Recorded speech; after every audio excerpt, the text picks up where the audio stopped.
Bonjour et bienvenue dans ma nouvelle vidéo où je vais vous parler de comment je fais mon manga. Donc ce n'est pas un tuto, c'est juste mon point de vue sur la chose, comment moi je fais.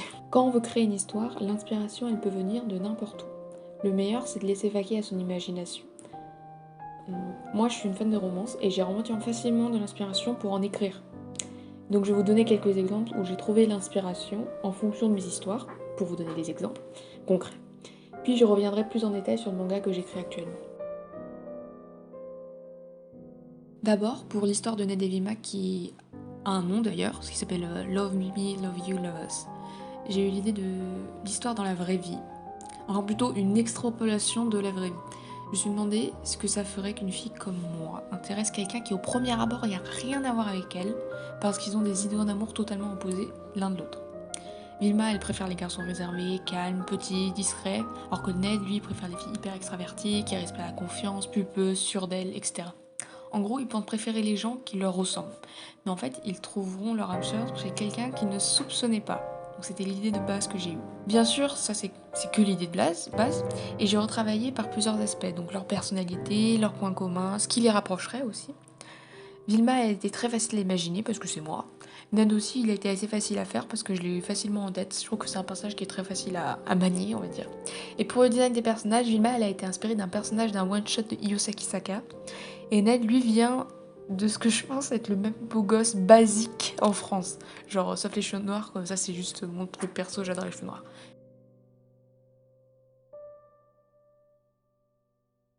La plupart de mes rêves ne font ni queue ni tête, surtout, ils sont nuls à raconter. Genre, ça ferait pas une histoire. Mais d'autres valent le coup, mais ils ne m'inspirent rien. Mais c'est surtout pas une source à éliminer. Elle est irrégulière, mais parce qu'elle vient de votre inconscient, et c'est généralement ce dernier, il est un peu nul pour créer des histoires cohérentes. Mais j'ai voulu en parler parce que l'histoire de mes ossets Georgiana et Morelius, mon histoire la plus tirée par les cheveux et qui ne prend pas place dans notre monde, vient d'un rêve. En fait, j'ai fait ce rêve dans une période où je regardais et lisais des histoires à la Jane Austen, genre en masse. Ce qui explique le contexte de l'histoire de Georgiana et Morelius. Mais mon cerveau, il a rajouté un twist de fantasy que j'ai adoré. Et du coup, j'en ai fait une histoire. L'histoire, elle mérite encore beaucoup de travail parce qu'il y a tout un worldbuilding à faire. Donc les rêves, notez-les, ils pourront vous inspirer des histoires.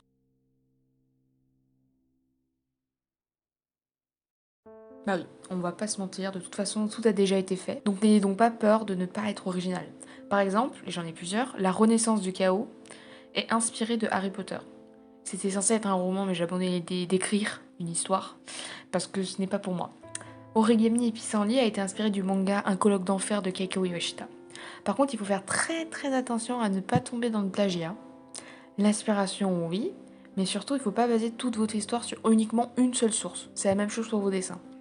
Je suis assez confiante sur le fait que l'histoire de Akiko et Yasaiho est très différente de la source. Mais pour Areta et Cyril, je suis pas sûre de l'histoire, donc c'est pour ça que je l'ai mise en suspens, cette histoire. Et elle mérite d'être encore beaucoup travaillée. Mais les autres sont une des meilleures sources d'inspiration selon moi.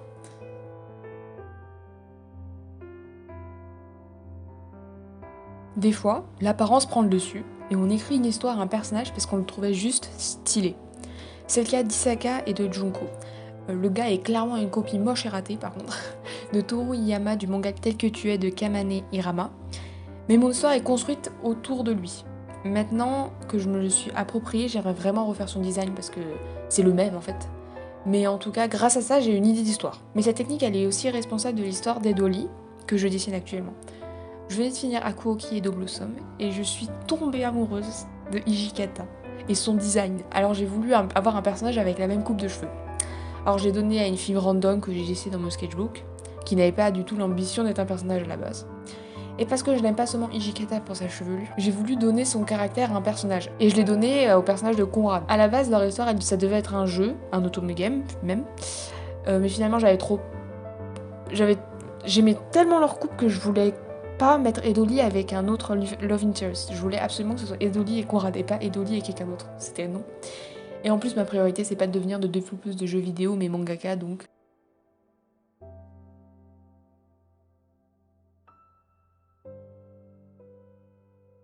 Alors là, c'est un classique de chez classique, mais votre vie peut inspirer des scènes ou des histoires entières. Par exemple, le fait qu'Edoli joue au volley, c'est parce que je faisais du volley à la fac. Donc voilà, pas besoin de chercher très loin, c'est un détail qui peut sembler anecdotique, mais c'est quand même la base de sa relation avec Conrad. Donc dans mes histoires, il y a toujours une part de moi, que ce soit conscient ou pas, mais votre vie ou celle de vos proches est une excellente source d'inspiration pour vos histoires.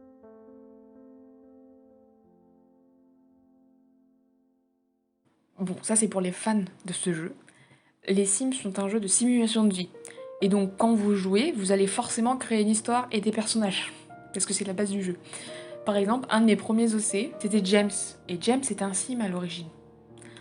Ce dernier point est surtout pour montrer que l'inspiration vient de n'importe où. Donc un dernier point, le meilleur moyen pour développer une histoire, c'est d'y penser à H24. Je pense tout le temps à mes personnages, à ce qui pourrait leur arriver. Et après, quand vous avez plein de scènes en tête, il suffit de les relier entre elles en les mettant sur le papier. Le meilleur moment pour penser à vos histoires, c'est avant de dormir, je pense que tout le monde le fait déjà de base, et quand vous faites chier en attendant le bus ou en cours. Donc vous l'avez sûrement deviné, mon manga actuel n'est pas ma première tentative. J'ai essayé d'écrire au fil des planches, d'écrire toute l'histoire en suivant des arcs, d'écrire toute l'histoire pour faire un script après, avec les dialogues, etc. Mais cette fois-ci, j'ai opté pour quelque chose de différent qui semble assez bien marcher pour le moment. J'ai d'abord écrit toute mon histoire dans un cahier parce que j'ai l'impression qu'à la main, je suis plus relâchée et j'arrive à être plus créatif que quand je tape à l'ordinateur. Et quand j'avais une idée que je devais pas mettre dans l'immédiat dans l'histoire, je la mettais sur un post-it pour ne pas l'oublier. J'ai trié tout mon scénario avec des tirets et chaque tiret représente une scène. Donc j'ai fait ça à l'instinct. Vous pouvez changer de scène dès qu'il y a un changement de lieu, de point de vue, de temps, etc. Moi je coupe mes scènes quand il y a une ellipse plus ou moins courte. Avant d'écrire l'histoire, je l'avais déjà bien développée dans ma tête, c'est ce que je fais de toute façon, et j'avais déjà clairement une idée du début et de la fin. Je savais à peu près ce qui allait se passer au milieu, il fallait juste que je remette mes idées en ordre pendant la rédaction, et des fois quand j'avais des idées en plus, je n'hésitais pas à les rajouter au moment de la rédaction, ou de les mettre sur un post-it du coup. Je crois que tout écrire m'a pris environ une semaine, et je le faisais clairement pas de façon intense. Bravo, vous avez tout écrit. Maintenant, on va diviser tout ça en nombre de pages, voire de chapitres. J'avoue que ça, je l'ai fait à moitié. Je sais pas encore combien de chapitres, de pages et donc de tomes mon histoire va faire, mais je vous conseille vivement de le faire.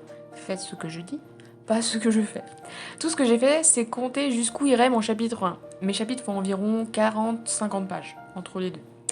Pour compter le nombre de pages, j'ai pris mes tirets, et donc mes scènes, et imaginé dans ma tête combien de pages j'imagine l'événement, la discussion prendrait place. Mais comment faire ? Parce que c'est ce que je me demandais aussi. Ma tactique, c'est de fermer les yeux et de faire défiler la scène dans ma tête comme si je lisais un manga. Et puis surtout, quand vous allez faire votre storyboard, vous allez compter et vous allez faire en sorte que ça atteigne ou que ça fasse pas plus du nombre de pages que vous avez fixé. Donc c'est très important à faire. On va parler du storyboard, qui est la pire étape à mon goût, je déteste. Je préfère que ce soit tout petit parce que c'est plus facile de gommer et de modifier. Donc moi j'ai essayé de faire chapitre par chapitre mes storyboards. Donc là j'ai eu à faire le storyboard uniquement un chapitre et ça m'a pris très longtemps parce que je trouve ça chiant et dur à faire, donc j'ai beaucoup procrastiné. La première chose à faire, c'est d'analyser des planches de pros qui font dans le même genre que vous. Donc je fais du shoujo, alors j'ai pris quelques tomes de shoujo à mes côtés. En plus de les analyser, vous pouvez vous en servir de modèle si vous pensez que la scène que vous voulez dessiner rentre dans la mise en page d'un auteur. Après, vous adaptez en fonction de vos besoins, vous n'avez pas besoin de copier-coller, vous pouvez faire différents cadrages, plus de cases, moins de cases, etc. etc. Donc le plus important, c'est de placer les bulles correctement, parce que c'est ce qui raconte votre histoire et c'est le plus important dans un manga ou une BD. Choisissez bien dans quel sens se lira votre histoire, soit de droite à gauche, soit de gauche à droite. Donc maintenant, je vais vous donner quelques petits tips que j'ai pu remarquer. Donc comme je fais des dessins très simples sur mon storyboard, pour différencier les personnages, je leur mets leur première lettre de leur prénom sur leur torse généralement, et je dessine leur expression en quelques traits uniquement, juste les sourcils et la bouche principalement, et de la rougeur si nécessaire. Si vous savez qu'un événement se passe dans votre manga, se passe dans un manga que vous avez déjà lu, donc une scène à peu près similaire, allez prendre le modèle de la mise en page pour voir les cases, les poses, les plans, les expressions. Les gros plans sont dessinés pour se focus sur les expressions et les sentiments du personnage, ou si un objet ou un membre du corps va avoir de l'importance dans le scénario, essayez de varier les angles de vue et les plans sur une même double page pour ne pas lasser les lecteurs. Que si c'est toujours un 3/4 à gauche, ça va lasser le lecteur et ça enlève le dynamisme de fou. Donc ne faites jamais la même disposition de page sur la page de droite et celle de gauche. Jamais. Les doubles pages sont faites pour les actions très importantes ou les décors impressionnants. Introduire les lieux en faisant une case qui montre un point de vue général du lieu, donc de loin, le bâtiment de l'école, la sonnette de chez quelqu'un pour savoir chez qui les personnages se trouvent, une maison, la chambre, etc. C'est super important. Pour les ellipses, essayez de les faire en fin de page, à la fin d'une page, et encore mieux sur la deuxième page. Il y a différentes façons de faire, soit en faisant quelques lignes comme ça, avant de passer à la case d'après, soit en laissant un grand espace blanc, ou soit simplement en tournant une page ou en changeant de lieu. Donc les cases penchées, qui ne sont pas comme des rectangles ou des carrés bien perpendiculaires, elles sont réservées pour les scènes où il n'y a pas quelque chose de fort, quelque chose soit de surprenant, une émotion intense, ou une scène de combat, ou quelque chose d'autre, etc. Vous voyez. Quand c'est un événement qui est très important, essayez de le faire durer, en faisant plusieurs plans sur les différentes cases pour les mêmes événements. Exemple, une scène de premier baiser, qui est très importante dans un shoujo, on le sait, voyons. Un plan de loin où on voit ce qui se passe en général. Un plan sur la réaction du personnage. Un sur les lèvres, un sur les mains. Et ce, sur les deux mêmes pages. Comme ça fait vraiment le moment intense, ça intensifie le moment. À la fin de vos deuxièmes pages, essayez de mettre un suspense quelconque, ça peut être quelque chose de très nul. Un nouveau personnage, un geste, une prise de parole qui dit quelque chose de surprenant. Et ça, il faut vraiment encore plus le faire, ça c'est par contre, je pense que c'est encore plus important, de le faire à la fin de chapitre. C'est pour ça que c'est très important de diviser à l'avance votre scénario en nombre de pages. Pour que quand vous arrêtiez, vous pouvez mettre une sorte de cliffhanger qui va donner envie au lecteur de lire la suite. Donc ça, c'est un conseil qui est plus pour moi, mais n'hésitez pas à le faire si vous avez le même problème que moi. C'est de ne pas hésiter à mettre plusieurs lignes de dialogue dans une même case, de mettre plusieurs bulles. Ne pas faire à chaque fois une phrase, plan sur perso A dans case 1, réponse de perso B sur une autre case, réponse de A sur encore une autre case, B sur une autre case, etc. parce que ça rend tout ça ennuyeux. Mettez les 4 bulles sur une case. Une planche a généralement une case principale plus grosse et plus détaillée que les autres. Dedans, vous devez mettre la chose la plus importante de la page. Une émotion, une action qui fera avancer votre histoire. Si vous galérez à mettre en image un dialogue, bah moi aussi. Et alors que les shoujo, généralement, c'est que du dialogue principalement. Alors ce que j'ai appris, quand vous dessinez une discussion, changez de plan à chaque case. Ne faites pas de plan de face sur plan de face, sur plan de face, sur plan de face, des personnages qui se répondent, c'est insupportable, c'est ennuyeux et chiant. Par exemple, vous pouvez prendre vos persos de dos, de profil, de corps entier, de buste, vue de haut, juste le haut de leur crâne. Ça sera très bien. Si la discussion, vous n'avez pas besoin de visage, n'hésitez pas à les mettre de dos, hein. Vraiment. Ça rend le tout plus joli. Donc la contre-plongée a tendance à mettre très en valeur vos personnages, à utiliser avec parcimonie que dans les moments où vos personnages font une démonstration de force ou une démonstration de forte détermination. La plongée est la plus courante, vous pouvez l'utiliser pour montrer que vos personnages sont totalement démunis, nuls, tristes, mais aussi pour les trucs plus banaux, quand des gens discutent, pour montrer l'environnement, etc. Donc vraiment la plongée est plus souvent utilisée que la contre-plongée. C'est une étape qui est hyper dure à faire, je trouve. C'est vraiment quelque chose de clé. Et c'est ce qui va vendre votre histoire à vos lecteurs. Donc c'est très important. J'avoue que j'aime bien les titres en anglais et qui ont un bon rythme. Pourquoi j'aime les titres en anglais? Parce que généralement je les trouve moins gênants. Après, c'est très con, hein, mais voilà. Et un bon rythme, j'aime bien quand ça fait pas... quand ça va bien... Les mots vont bien ensemble, vous voyez. Donc les titres, des fois, il vient tout seul. Des fois, il faut se creuser la tête. Le seul conseil que je peux vous donner, c'est d'essayer de se centrer sur un aspect important de l'histoire sans être trop évident. Par exemple, pour Nadevima, le titre se centre sur la problématique principale du manga, le manque de confiance en elle de Vilma. Mais il s'appelle pas pour autant manque de confiance en moi. Parce que ça serait vraiment nul. Enfin, pourquoi pas, mais bon. Il souligne aussi que l'histoire parlera d'amour. Parce que love me, love you, love us, il y a le mot love, quoi, 3 fois en plus. Donc c'est là aussi de l'amour d'un couple, mais aussi de l'amour pour soi. Donc Origami et Pissenlit est un titre qui rime. Donc il a un super rythme pour ce manga-là avec Edoli. Alors ça a été très compliqué. J'ai finalement choisi Becoming Lovable, mais je vais pas expliquer plutôt pourquoi, ni avec quoi j'ai hésité pour pas spoiler l'histoire, pour que vous découvriez tout en lisant. Il y a certains décors que je dessine, d'autres où j'utilise la banque d'images de Clipstudio Paint. Tout dépend de leur importance et surtout de leur personnalité. Par exemple, la fac qui reste un lieu important, puisque c'est là-bas que les persos se retrouvent et se voient la plupart du temps. Mais c'est un lieu hyper générique, donc j'utilise la plupart du temps des images dispo sur CSP et éventuellement des objets 3D. Bon, j'en ai pas utilisé pour l'instant, mais ça peut m'arriver. Et pour l'appartement d'Edoli, qui est un lieu personnel que j'avais totalement imaginé, genre il avait une identité déjà, je le dessine de mes petites mains, avec les règles de perspective de Clipsio Paint. Ça, vraiment, les règles de perspective, ma vie. J'utilise quand même un modèle pour m'inspirer que j'ai fait sur SketchUp. Attention, dans un manga, il n'y a pas besoin de décor sur toutes les cases. Alors ne prenez pas peur. N'en mettez un que quand c'est important d'ancrer votre perso dedans. Si le personnage utilise un objet, si c'est un nouveau lieu, etc., etc., etc. Pour les objets en 3D, s'il vous plaît, utilisez-les en... Ne les utilisez pas en les laissant tels quels. Je trouve que ça sort le lecteur de l'histoire quand c'est utilisé vraiment en objet 3D, parce que ça se voit que c'est un objet 3D. Soit vous le décalquez, ou vous utilisez l'unité de Clipsio Paint X, donc la version plus chère, pas la Pro, pour extraire les lignes. Ça rendra beaucoup mieux. Bien sûr, si vous avez des deadlines, comme les gens pros de Webtoon, tout est pardonné, je vous en veux pas. Mais sachez que simplement que en décalquant, ça rendra votre œuvre plus homogène, parce que ce sera le même style pour les décors et les personnages, où c'est vous qui l'auriez fait. Donc voilà, faites attention avec les décors 3D. Le design que vous devez vraiment travailler, ce sont ceux des personnages qui ont un vrai rôle dans l'histoire. Par exemple, Edoli fait partie d'une équipe de volets, donc il y a plein de gens. Et les gens qui sont là sont principalement pour le décor, et donc ils seront génériques, parce qu'on s'en fout d'eux. Pas méchant, mais voilà. Elliot, le meilleur ami d'Edoli, a été très difficile à dessiner, vraiment j'ai galéré. Du coup, mon conseil, c'est de vous fier à votre instinct et de faire moult croquis préparatoires jusqu'à ce que vous soyez entièrement satisfait. Si c'est un personnage important, il faut vraiment que son design il vous plaise, parce que vous allez le dessiner plusieurs fois, donc il faut vraiment que vous l'aimiez. Encore une fois, inspirez-vous de la vraie vie, de vos amis, de célébrités, de gens random sur Instagram. Pour les personnages secondaires, je vous conseille de faire plein de gens random, et après vous avez fait une grosse banque d'images à vous, vous avez pioché dedans. La première chose que je fais, c'est dessiner les cases. Après, je mets les bulles et les textes dedans. Après, je fais le croquis. Donc, c'est mon étape préférée, vraiment. Je l'ai fait sur un autre fichier, oui. Parce que je trouve ça plus limitant et compliqué de dessiner directement dans la case. Je sais pas trop pourquoi, vraiment, je galère quand je dessine dans la case, donc je fais sur un fichier à côté.